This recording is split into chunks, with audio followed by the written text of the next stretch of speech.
Alors nous sommes aujourd'hui, donc mardi, on est le 10 Tevet, et nous sommes arrivés d'Av Kaf Aleph de Hulin, Kaf Aleph. On est à la troisième ligne. Qui saliq Rabbi Zira.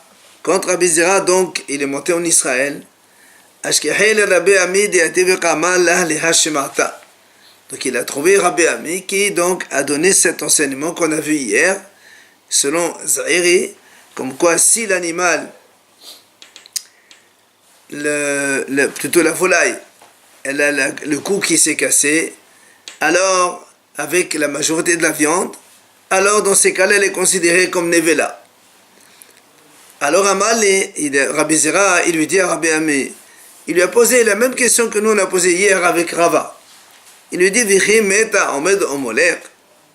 Rappelez-vous, hier on a dit que quand on fait le Kohen, quand il fait l'amliqa de la volaille dans le Beth Amikdash, par derrière, il casse d'abord le cou, et après, donc, il coupe les deux simanim, donc la trachée et l'œsophage.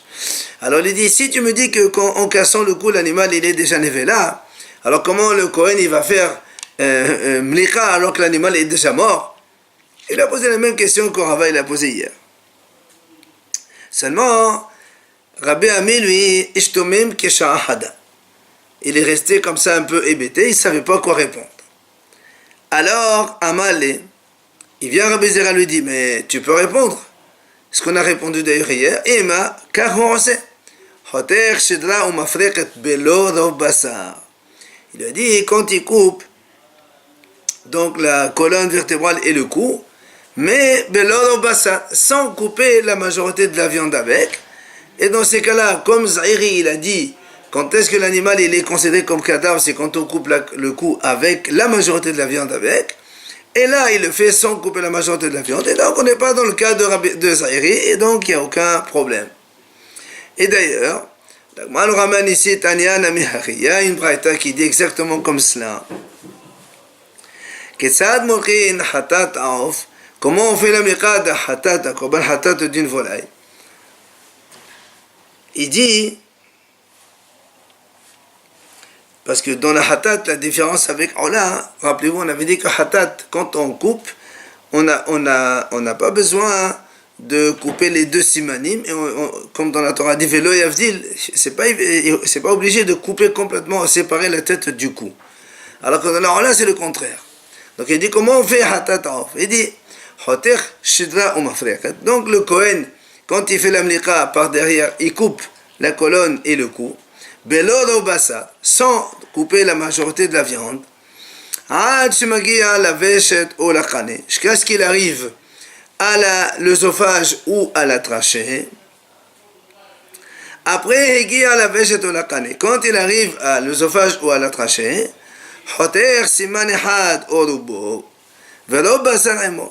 il coupe un seul siman ou la majorité du siman avec donc la majorité de la viande, et c'est comme ça dans le korban hatat un siman suffit. Et si c'est maintenant un korban ola donc de volaille, shnaim ou rov shnaim, donc il coupera les deux simanim ou rov shnaim, la majorité des deux simanim. Donc voilà ce que le braïta dit pour nous apprendre justement que quand on coupe le cou de l'animal, donc on casse la colonne vertébrale, à ce moment-là, on ne prend pas on coupe pas la majorité de la viande et on continue un petit peu l'amliqa de cette façon qui est valable. Seulement la Gemara s'étonne dans cette braïta. On a dit on coupe les deux simanim ou la majorité des deux simanim. Or, ces deux avis-là, c'est deux auteurs différents. C'est pour ça que m'a dit Mani, qui est l'auteur de cette braïta. Et la banane amnishnaim dawqa. Et que la belazab et la bishman amad of shnaim. On m'a dit, comment tu me dis dans la braïta, on peut couper les deux simanim, soit la majorité des deux simanim.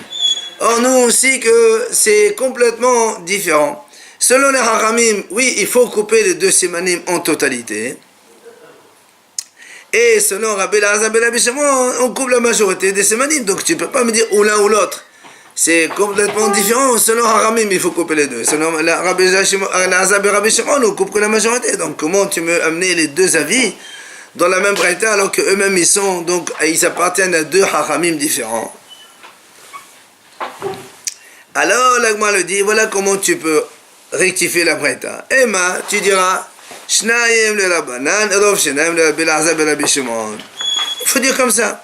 Soit il coupe deux selon l'avis des Hachamim, ou il coupe la majorité des deux selon l'avis de Rabbi Elazar ben Rabbi Shimon. Ou encore, l'Agma dit, ou bien je peux te répondre que donc là, on parle seulement Ha veha Rabbi Elazar ben Rabbi Shimon. Dans les deux cas, on parle selon Rabbi Elazar ben Rabbi Shimon. Alors tu me dis ici comment? Rabbi Elazar il dit il faut couper entièrement, il faut couper que la majorité. Alors comment tu me dis Shnaim? Alors les deux. Alors tu dis Oma Shnaim, Tsheddomim les Shnaim. Ça veut dire donc on coupe la majorité dans lesquelles tu es vraiment sûr que tu as fait donc les deux. Ça veut dire que par exemple, si on a, tu peux pas couper 52% ou 60%, c'est pas évident. Il faut couper une majorité, presque que tu es sûr que, comme si que tu as fait les deux, et on a confirmé que la shaita est bonne, la mlicha est bonne. Alors, comme on a parlé justement donc de cet enseignement de Zahir, comme quoi si le cou il se casse et avec la majorité de la viande de l'animal est nevela, Amar Rav Yehuda, Amar Shmuel. Il vient Rav Yehuda au nom de Shmuel, il dit Nishbera mafreket vero basar ima metame ba'ohel. Si donc le cou de l'animal se casse, de la volaille, pardon, ainsi que la majorité de la viande avec, metame ba'ohel, c'est-à-dire lui il considère ça comme Zahiri, donc que l'animal est considéré comme mort, comme nevela, et donc il est metame ba'ohel. En vérité, pour parler Metame Ba'ol, ça ne peut être qu'un homme, ça ne peut pas être un animal. Donc on revient chez l'homme maintenant. Si un homme, il tombe, par exemple, il se casse le cou, il tombe et il se casse le cou avec la majorité de la viande, il est considéré comme mort. Donc il va rentrer, donc il est tamé. Alors il y a la tomate Orel, là où il se trouve. Hein? Si le mort était... Non, quand il est mort naturellement, non. S'il est mort par accident, il se casse le cou. Justement, c'est pour ça que la le ramène ici. Thomas, ici tu m'objectes. Au Thomas, assez de Aïli, nous on sait que Aïli, il était donc chauffé de l'Ibn Israël, des Kohen Gadol. Et le Navi raconte là-bas, le jour où on est venu lui annoncer que les Ibn Israël ont perdu la guerre contre les Pélishtim et que l'arche sainte a été capturée par les Pélishtim, tellement il était triste et peiné. Il était assis comme ça sur un fauteuil, il est tombé à l'arrière, et le navire raconte là-bas, il dit, c'est marqué, et donc il s'est fait une fracture du rachis, donc le cou, et il est mort. Et donc là-bas, on n'a pas coupé la viande, il n'y a que le cou qui s'est cassé, qui c'est qui a coupé la viande. Et donc tu vois bien que là-bas, même sans couper la viande, on a dit qu'il est mort. Pourquoi ici tu me dis, si le cou il se casse avec la majorité de la viande, il est métamé. Même sans la majorité de la viande, il est métamé. Donc la Gemara dit, alors la Gemara répond, elle dit, c'est différent là-bas. Pourquoi? Là-bas, on dit qu'il est mort parce qu'il était très vieux. En plus, il était gros. C'est pour ça que là-bas, même sans majorité de viande, il est considéré comme mort. La preuve, la Gemara dit dirtiv, comme c'est marqué dans le passage là-bas, quand on est venu donc lui mentionner que l'arche sainte a été capturée par les Pélishtim, il est tombé donc de son siège en arrière, donc juste à côté de la porte, et le passage dit donc il s'est fracturé le cou et il est mort. Parce que l'homme était vieux, il avait plus de 80 ans, il est donc quand il est mort, c'est pour ça que, et même sans la majorité de la viande, le fait que le cou il est cassé, ça a provoqué la mort. Amar Rabbi Shmuel ben Nachmani, Amar Rabbi Yohanan, il a dit Rabbi Shmuel ben Nachmani au nom de Rabbi Yohanan, Kelao kaddag metame ba'ohel. Si on coupe un homme comme un poisson, c'est-à-dire on le fend en deux, en longueur, comme on fait pour le poisson. Alors, même si il bouge encore, ce qu'on appelle mefaké, c'est ce débat, eh bien il est considéré comme mort, il est metamé ba'ohel. Il transmet l'impureté dans une tente. Amal, non, l'homme. On a dit, si un homme il meurt comme ça coupé, on le coupe.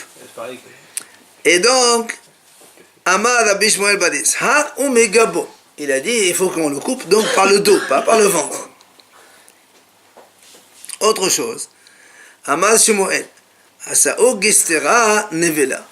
Si on coupe l'homme en deux, en horizontal comme ça, là aussi, eh bien, ou l'animal aussi c'est pareil. Non, là c'est l'animal parce qu'on parle de Nevela. Donc si l'animal on l'a coupé en deux comme ça, en deux parties différentes, eh bien il est Nevela. C'est normal, il est mort. Amar Rabbi Elazar, Nital hayarech v'halal shela. Nevela. Rabbi Elazar il enseigne comme ça, il dit, si on prend un animal, une bête, et par exemple par accident, sa patte arrière, elle s'est enlevée. C'est cassé, sa patte arrière, elle s'est enlevée complètement, c'est déchiqueté. V'halal shela. Et aussi, la partie dans laquelle, normalement, parce que ça s'emboîte enfin nous chez l'ossiliaque, mais chez les animaux, je ne sais pas comment c'est. Alors il dit, mais si la hanche avec la partie qu'il emboîte, elles sont perdues, alors il dit l'animal, il est nevela. Ça veut dire que même si l'animal est encore vivant, on le considère comme nevela et mort. Et l'Agma dit, comment tu sais si la partie donc de l'os dans laquelle s'emboîte cette hanche, ce membre, donc cette patte arrière, comment on sait s'il est enlevé ou pas? Alors Amar là-bas il a dit comme ça, il dit si, parce que les animaux quand ils s'accroupissent, en général on voit la patte arrière et on la voit couverte par justement la hanche en haut. Alors si maintenant on voit qu'il n'y a pas cette partie-là, donc ça veut dire qu'elle a perdu comme une sorte de boule qui recouvre la patte arrière. Et donc elle est considérée comme nevela. C'est ça qu'on dit qu'elle est considérée. Si elle que la patte arrière qui tombe, c'est pas grave. Mais si même là où s'emboîte la patte arrière, ça aussi ça s'enlève, là on considère comme nevela. Tnanatam. Dans la Mishnah, là-bas, on a enseigné autre chose. On a dit, Hudzu Rashehen, Afal Pi Shemefarkesin, Temeim, Kisnav Halita, Shemefarkeset. Là-bas, on a dit, dans la Mishnah, on parlait des 8 reptiles donc de la Torah.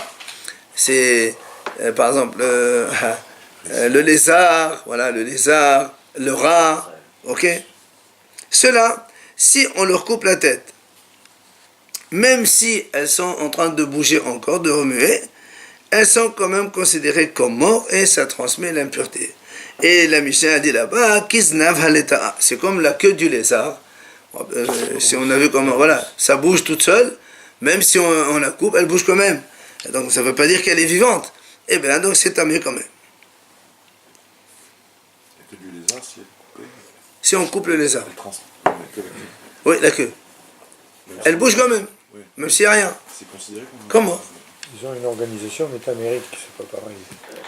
Alors, l'Agma dit, Maï Hudzu. C'est quoi Hudzu quand on a dit comme ça? Hudzu Rachir, on leur a coupé la tête. C'est quoi couper? Alors, Rish Lakish Amar, Hudzu Mamash. Il a dit Rish Lakish, couper complètement, comme le sens, on coupe en deux. Rabbi Assi Amar, Rabbi Assi Amar Rabbi Mani. Il a dit Rabbi Assi au nom de Rabbi Mani, il dit que Havdalat Ola Ta'of.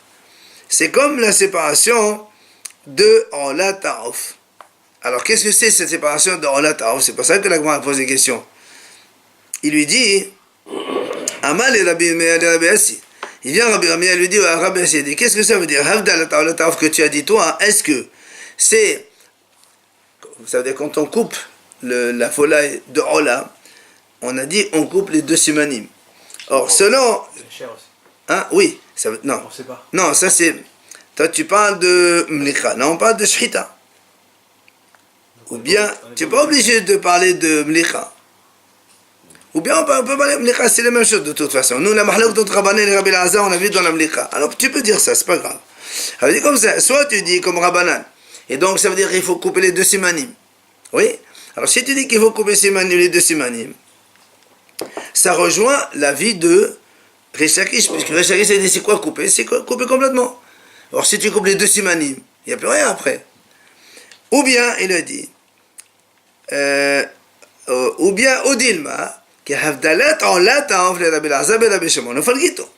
ou bien, toi, tu penses comme la séparation de Olat, selon Rabbi Lazar, que lui, il dit, avec la majorité des semanim suffit, donc l'animal, il est encore attaché, il n'est pas complètement donc séparé de l'autre, et donc, tu es en mahlok avec le shakish. Donc, c'est différent comment tu interprètes la chose.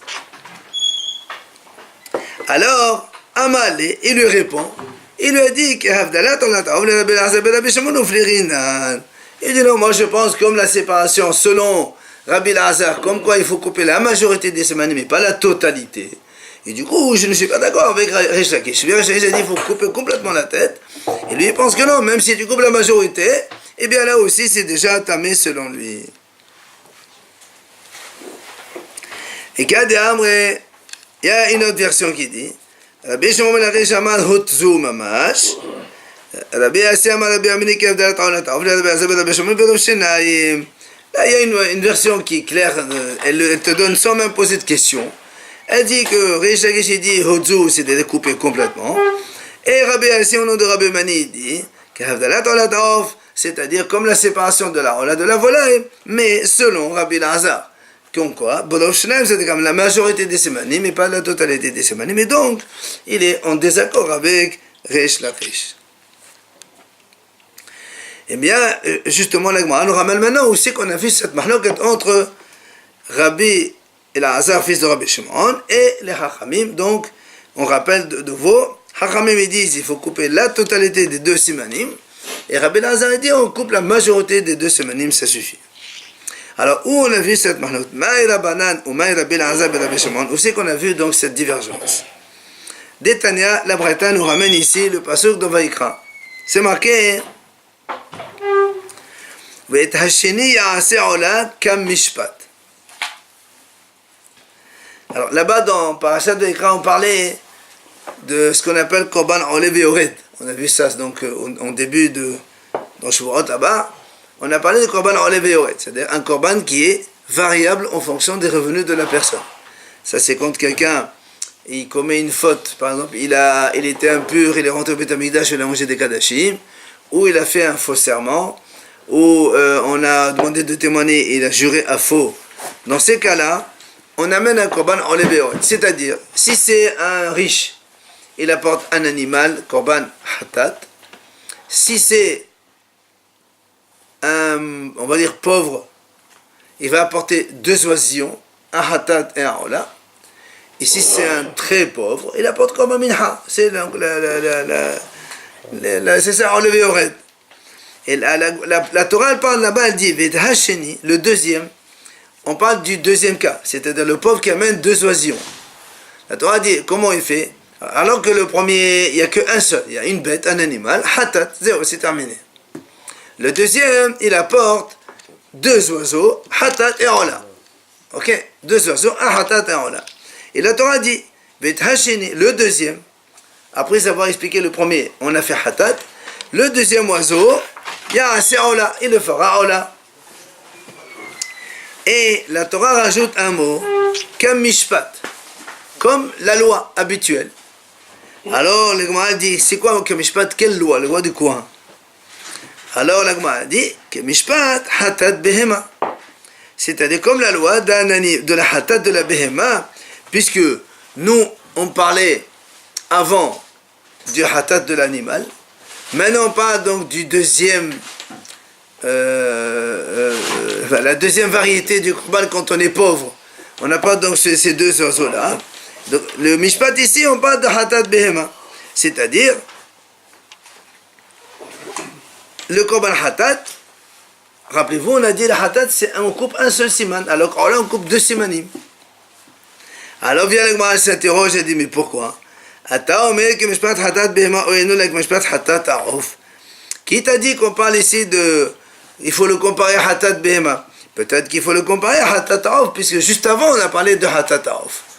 Encore une fois, la Torah parle d'abord du premier cas d'un riche qui apporte hatat behema. Le deuxième cas, c'est le pauvre moyen qui apporte un hatat et un ola, mais 2 oiseaux. Et le troisième, c'est minha. Donc la Torah explique hatat et ola de l'oiseau. Maintenant, dans le ola de l'oiseau, la Torah dit comme la loi. Alors, nous, dans le Coran, on dit comme la loi de quoi? Du premier cas, hatat behema. La Gemara dit qui t'a dit que hatat behema? Peut-être qu'on parle comme la loi de hatat aof. Et donc, et si c'est hatataof, c'est-à-dire, nous on sait que hatataof, on ne coupe pas les 2 simanim, on coupe qu'un seul siman. C'est-à-dire, il ne faut pas complètement séparer. Rappelons encore, hatataof, on coupe un siman et on ne sépare pas la tête du reste du corps, alors que olataof, il faut la séparer complètement. Donc, est-ce qu'il faut la comparer, ce hatat, la ola de off, est-ce qu'on la compare avec la hatat de la behema ou la hatat du off? La Gemara dit que Ni l'une ni l'autre, puisque pour la Ola, il faut séparer. non, c'est pas ni l'une ni l'autre. La Torah l'a dit comme mishpat. Comme la loi. Laquelle loi? C'est ou celui d'avant ou celui d'avant. Au début, on a voulu dire comme la loi d'un korban hatat habituel de celui qui fait cette faute. Après, il m'a dit, qui t'a dit qu'on parle de ça? Peut-être qu'on parle dans le même cas, le hatat précédent. Parce qu'on parle de 2 oiseaux. Alors il dit non, tu ne peux pas dire que c'est la même chose que le premier. Pourquoi? Parce que chez Omer, vehekrivo, comme la Torah dit là-bas, vehekrivo, Khamim dit, c'est au lieu de dire vehekriv, elle a dit vehekrivo. C'est pour faire séparation entre le hatat off et olat off.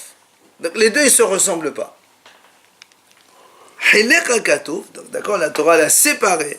Ben hatataof, la olataof. Donc tu ne peux pas me dire que le olataof c'est comme le hatataof. Non, parce que la Torah elle-même elle a dit non, c'est pas la même chose, c'est 2 choses différentes. Donc à quoi tu veux le comparer? Finalement, il ne reste que le hatat behema, le premier.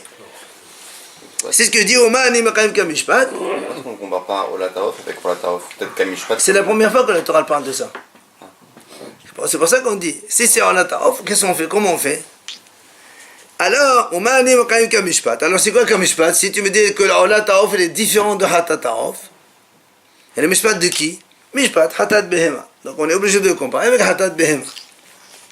Alors qu'est-ce qu'on compare avec hatat behema? Quel rapport hatataof hatat behema? C'est quoi la comparaison? Alors la Gemara dit, c'est marqué, la Gemara dit comme ça, ma hatat behema, de la même façon que le hatat behema ena ba'a ella menaholi. Ou vayom, ou viado haymanit. Donc, la Gemara dit comme ça, dans hatat behema, quelqu'un qui est hayav d'amener un korban hatat d'un animal, il y a 3 éléments importants. Un, il faut l'amener de holin, c'est-à-dire il ne peut pas amener ça de maaser. Deuxièmement, au vayom, on amène le korban que le jour seulement. Troisièmement, ou viado haymanit, avec sa main droite, puisque dans le korban hatat, c'est marqué là-bas dans Vayikra. Et nous, on a vu précédemment, dans Mnachot, là-bas, on a dit, à chaque fois qu'il y a marqué Etzba et Kehuna, ça veut dire c'est la main droite. Donc, on a 3 conditions, comment on fait le korban hatat, behema, de l'animal.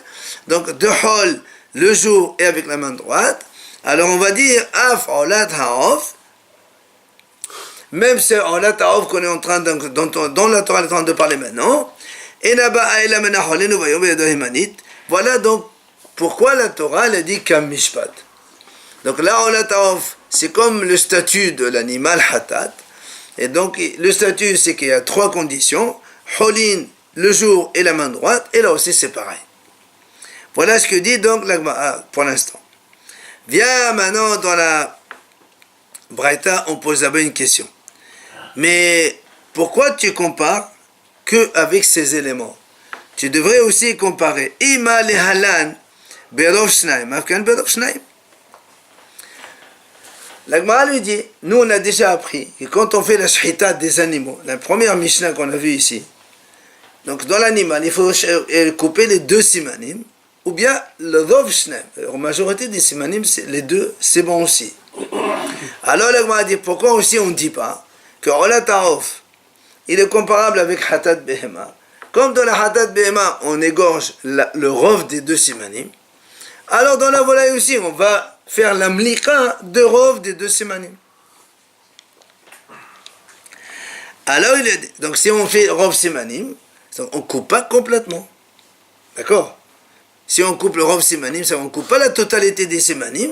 Si on coupe la totalité des Simanim, donc la tête elle est complètement détachée du cou. Mais si tu coupes que la majorité des Simanim, il y a encore, puisque il y a l'œsophage et la trachée qui tiennent avec le tronc, parce qu'ils ne sont pas coupés entièrement. Ok? Alors il dit, pourquoi on ne dit pas ça aussi? Et donc, auquel cas, en la tarof, la tête reste attachée au cou parce qu'on n'a pas coupé la totalité des Simanim. On n'a pas dit qu'il y avait la chair qui tenait quand même. La peau. Non, c'est la peau, ça ne s'appelle pas tenir la peau, c'est le cou. Quand on fait l'amnika, ça dépend justement, c'est là la mahlok entre Rabbanan et Rabbi Elazar. Selon Rabbanan, il faut couper les deux Simanim complètement, et selon Rabbi Elazar, il dit non, même le Rov, ça suffit. C'est pour ça que l'Agma le dit, mais si, comme là-bas, il faut la majorité des Simanim, alors là aussi, on va dire la même chose. Quand on dit le rof, c'est-à-dire c'est au minimum le rof. C'est bon. Non, mais ça veut dire, le Rov, c'est bon. Mais Oui, mais ça veut dire que la différence, c'est quoi? Tu n'es pas obligé de faire attention de couper tout. C'est ça le Rov. C'est pas un problème.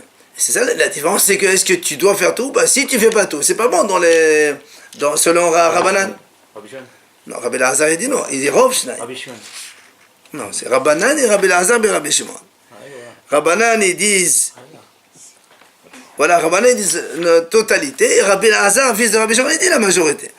Alors pourquoi on n'apprend pas la même chose? Donc on ne dit pas la même chose là-bas, Rov ici, Rov.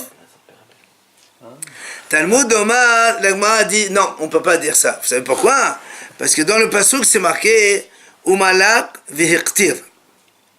La Torah dit comme ça, Umalak est autre chose. On fait l'amlikra. Après vihiktir. Qu'est-ce que ça veut dire ce pasuk? Ma haktara harosh be'asmo ve'aguf be'asmo. Af mlikra harosh be'asmo ve'aguf be'asmo. Il dit l'Agma, comme la Torah dit comme ça. Umalak est à roche, donc on coupe entre parenthèses la tête, on fait l'amlikra. Après vihiktir.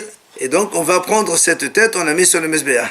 Alors si la Torah elle dit comme ça, c'est-à-dire que si tu mets la tête à part et le corps à part, c'est sûr qu'ils sont détachés complètement. Donc on ne peut pas dire il faut couper Rov Simanim, tu es obligé de couper la totalité des Simanim. Ça c'est donc le premier avis donc de Tanakama de la Braïta. Vient la Gemara ramène ici l'avis de Rabbi Ishmael. Rabbi Ishmael Omer Kamishpat Hatat Taof. Et lui il dit non. Donc ça c'est l'avis qui dit que Ola Taof on la compare avec Hatat Behema. Ok?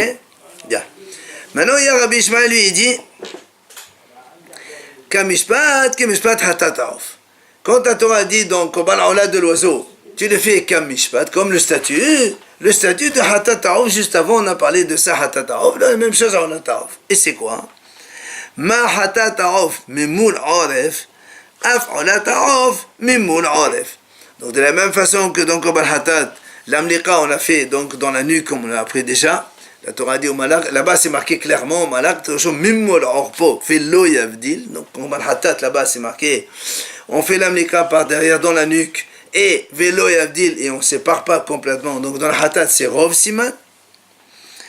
Alors, en la Taof, c'est la même chose. Il dit Rabbi Ishmael. Moula, ça veut dire donc dans la nuque aussi. Ah, maintenant, elle m'a dit, dans ces cas-là, si tu compares avec Hatat Taof, alors on continue la comparaison, et on va dire, Imale halan molek venom Avdil, besiman ehad, afkan molek venom Avdil, besiman ehad. Dans ces cas-là, on va dire quoi? Comme dans la Hatat, un seul siman suffit. D'accord? Et donc, si on coupe un seul siman, automatiquement la tête reste rattachée au corps, puisqu'il y a les deux simanim, on a coupé un seul. Dans Hatat Taof, c'est marqué comme ça. Alors, dans Ola Taof, on va dire la même chose. Donc, on coupe un seul siman, et la tête reste rattachée au corps de l'oiseau. Talmud Lomar. Viens là, moi, dit non, on ne peut pas dire ça, il dit Rabbi Ishmael. La Torah dit Vehekrivo, ça veut dire quoi? Comme on a dit tout à l'heure, que la Torah a dit le Hola, il est différent de Hatat. C'est pour ça que selon lui, dans Holat, donc dans la Mnikra du Hola, tu vas donc couper les deux simanim et tu sépares la tête du cou. Ça c'est l'avis de Rabbi Ishmael. Donc on coupe les deux simanim dans Hola Taof et on le sépare donc du reste du corps. On les sépare dans un deuxième temps alors. Non, non, c'est en même temps. Quand on coupe un siman, automatiquement la conséquence, la tête reste attachée. Et quand on coupe les deux simans, conséquence, automatiquement, c'est inévitable. Il y a la peau et les vertèbres avant d'arriver. Non, mais on commence par en haut, nous. Hein. L'amlika, c'est par en haut. Hein. Les vertèbres elles sont déjà coupées. Donc il a nécessairement coupé les os avec. Mais dans l'amlika, on a déjà dit, on coupe les os de toute façon. Quand on part par derrière, on coupe avec les ongles, les os, la trachée des os. Donc c'est fait. Attaché par la peau quand même, non? On les remet pas. Il peut rester attaché par la peau, le reste de peau qui reste. Ça, c'est pas un problème. La peau qui reste, après, on peut la couper. C'est pas un On souci. ramène pas les simanim sur le dessus. Non, ça c'était Mahalok qu'on a vu hier, c'est autre chose. Maintenant, on va voir la vie de Rabbi Elazar ben Rabbi Shimon, justement. Rabbi Elazar ben Rabbi Shimon, donc, on va voir maintenant comment lui il dit Rov, ça suffit. Alors qu'on vient de voir maintenant avec Rabbi Ishmael qu'il faut les deux simanim. Dans le Olat Ta'of, alors que dans Hatat il faut un seul siman. Rabbi Elazar ben Rabbi Shimon, Kamishpat. Mishpat Hatat Ta'of. Là aussi, Rabbi Shimon, Rabbi Elazar, pardon, il dit, quand la Torah, elle parle de Olat Ta'of, et elle dit que Kam Mishpat, c'est-à-dire que Mishpat Hatat Ta'of. Comme on a vu le statut de Hatat précédent, de la volaille, tu fais la même chose avec Ola de la volaille aussi. Et c'est quoi la comparaison? Ma lehalan, Ohez Barosh Uvaguf Umazé, Afkan, Ohez Barosh Uvaguf Umazé. La Gemara dit de la même façon que là-bas, c'est-à-dire donc dans le Korban Hatat, qu'est-ce qu'il fait? Quand le Kohen fait la mlicha, il fait tout de suite Hazza'a, c'est-à-dire il va asperger de ce sang-là. Il asperge donc le sang sur le Mizbeach. Alors il dit de la même façon que dans le Korban Hatat, on fait l'aspersion du sang. Alors là aussi, il dit on fait l'aspersion du sang. C'est ça que le Gemara dit. Je ne sais pas c'est quoi cette comparaison. Dans tous les korbanot, on fait comme ça. Tu me dis, il attrape la tête et le corps, et il fait l'aspersion. Comment avec la main, on peut attraper la tête et le corps, on fait l'aspersion? C'est quoi ça? Comme ça? Alors il a dit, Hariram, il rectifie de suite. Non, il rectifie, il dit, Hariram, mal et alan, kshihu ahuz arosh bagouf mazé, av kshihu ahuz bagouf mazé. Il dit, non, ça veut dire que, de la même façon que dans Korban Hatat, kshihu ahuz barosh, c'est-à-dire que le corps de l'oiseau, il est encore attaché à la tête. Le roche, il est encore attaché à la tête. Il asperge dans Hatat. Ça veut dire que donc ils ne sont pas complètement détachés. Donc on n'a pas fait la shchita des deux simanim complètement. Et bien dans Ola aussi, on fait la même chose, il dit Rabbi Elazar.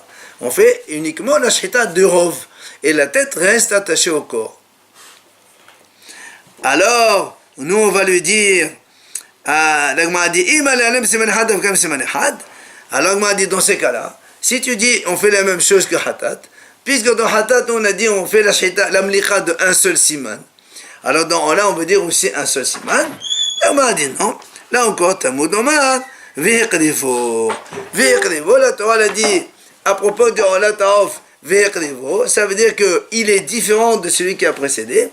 Donc, ils sont comparables dans le sens où la tête reste attachée. Au moment de l'aspersion. Voilà. Et ils ne sont pas comparables. C'est que le premier, on coupe un seul siman dans Korban Hatat Ta'of. Alors que dans Ola Ta'of, il faut les deux simanim. Et comme il ne faut pas qu'on sépare complètement la tête, il faut donc Rov simanim. Et c'est la vie de Rabbi Elazar ben Rabbi Shimon. Donc on voit ici, donc exactement la Braïta nous ramène, c'est là l'origine, mahlok d'entre Hachamim d'un côté, et Rabbi Elazar ben Rabbi Shimon de l'autre. Que dans le Korban Olat Ta'of, Hachamim disent il faut couper les deux simanim, comme on a vu avec Rabbi Ishmael, l'enseignement de Rabbi Ishmael, et donc ça détache la tête. Et Rabbi Elazar ben Rabbi Shimon lui dit non, le Rov, ça suffit, il faut les deux simanim parce que c'est en là, mais le Rov des simanim, mais tu ne détaches pas la tête, et ça suffit. Il est